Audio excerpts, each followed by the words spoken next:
Жил бүрийн 12 сарын 31-ний үдэш дэлхийн нийтээрээ шинэ оныг хүгтэн салют буудуулж баяр баясгалан хүмбэн гэр бүлэрээ инээд баясал дүүрэн хундаг харшуулж байхад Японы нэгэн аслагдсан хязгаар нутагт огт өөр сэтгэл зүйгээр тоглосон сүнс зайлуулам аимшигтай зүйл болдог.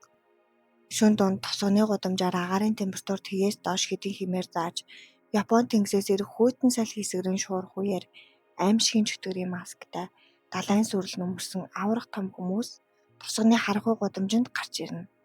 Тэд айл бүрийн хаалгыг тасралтгүй өшөглөн дайран орж ирнэ. Гарт нь цусаар будагдсан мэт улаан модон гутг сүх ялтайж гэрийн өндөг болон бүрийг нэг бүрчлэн нэгждэг. Тэд тэгээд байшин дөргиом чангаар энд аав ээжийнхээ үгэнд ордоггүй залах уу хамтыг хүндэлдэггүй танхаа уйлахаа хүүхэд байна уу хэмээн хашгиран ойрлоно.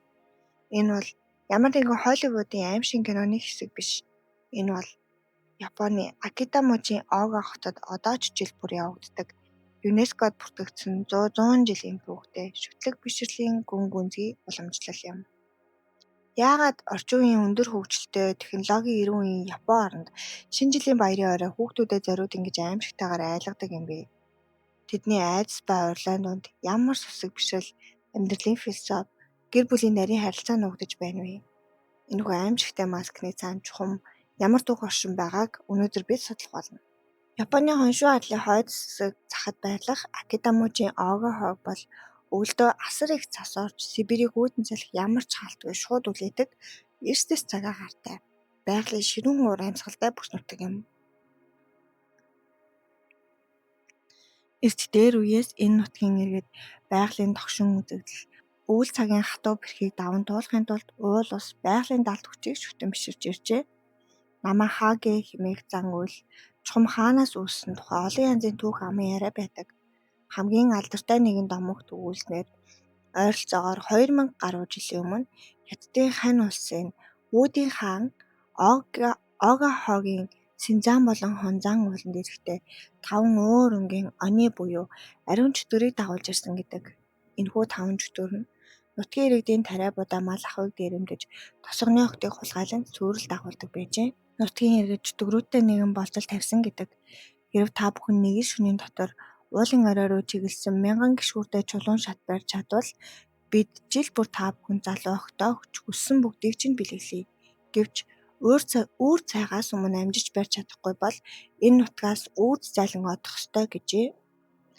Чөтгөрүүд маш хурдан ажиллаж шөнө донд ихэд хэдийн 999 гишүүрийг барьж дууссан байна.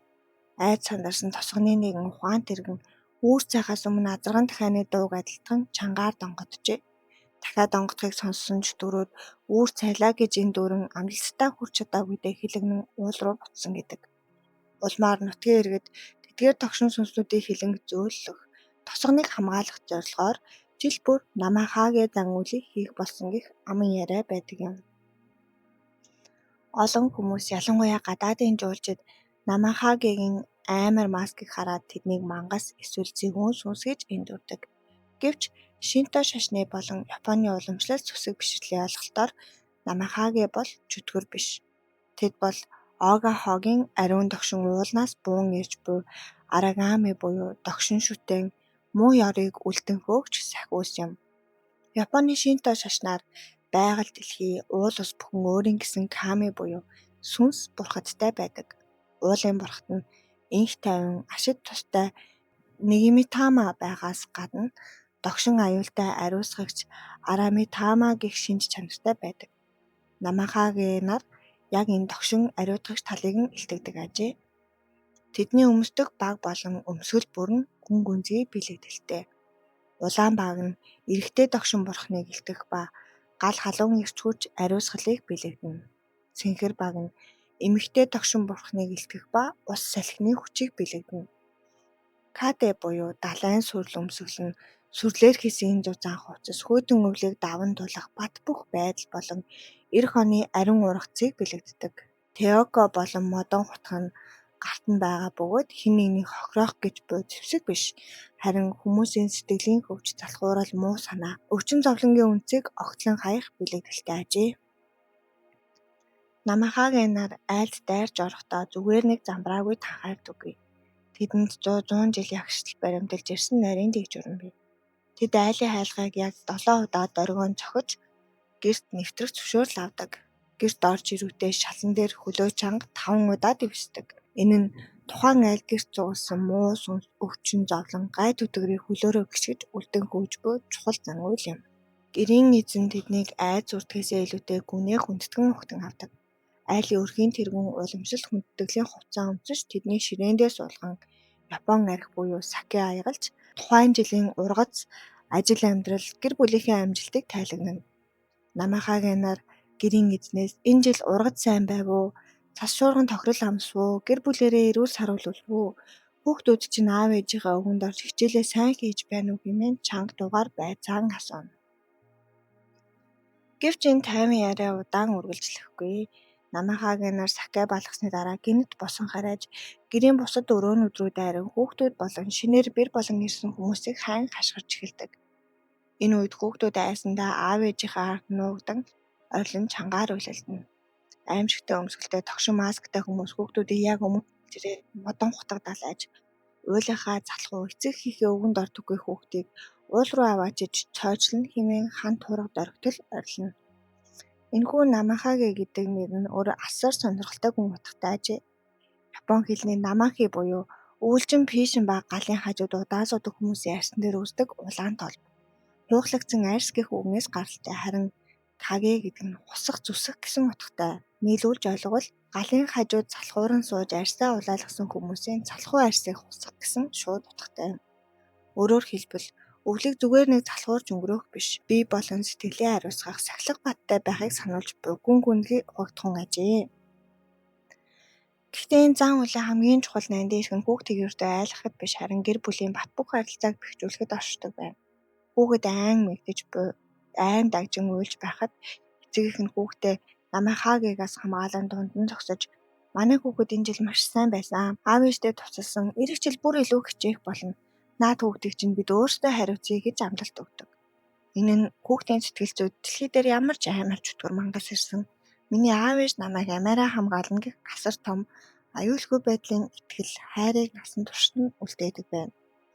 Намахагийн нар гэрт сүр дулаан тарьж айл гэрээг ариусгаж дуусаад гарахад тэдний өмсгөлийн сүрэл шалан дээр унаж үлддэг байна.